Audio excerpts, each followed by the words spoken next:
Днес ви представяме два модела фарове. Едните са модифицирани от нас, другите са производство на Mercedes 2023 година Digital Light. Това са топа на фаровете в производството на Mercedes. Фарове, които прожектират пътни знаци, маркировки, следят трафик и абсолютно всичко. Тук виждате фаровете на EQS. Сега ще ви покажем директно сравнение между двата фара.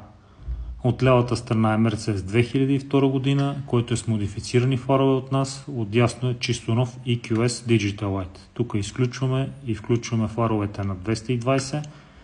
Сами виждате каква е разликата. Буквално става тъмно. Сега ви показваме при включени дълги светлини на W220, пускаме дългите светлини на EQS. Буквално бледнеят.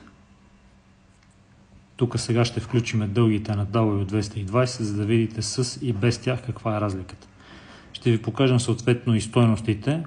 Това са стойностите на EQS къси светлини.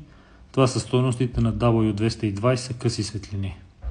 Разликата е около 4 пъти. Това са дългите светлини, които са на EQS 917 единици, и това са дългите на W220 3600 единици.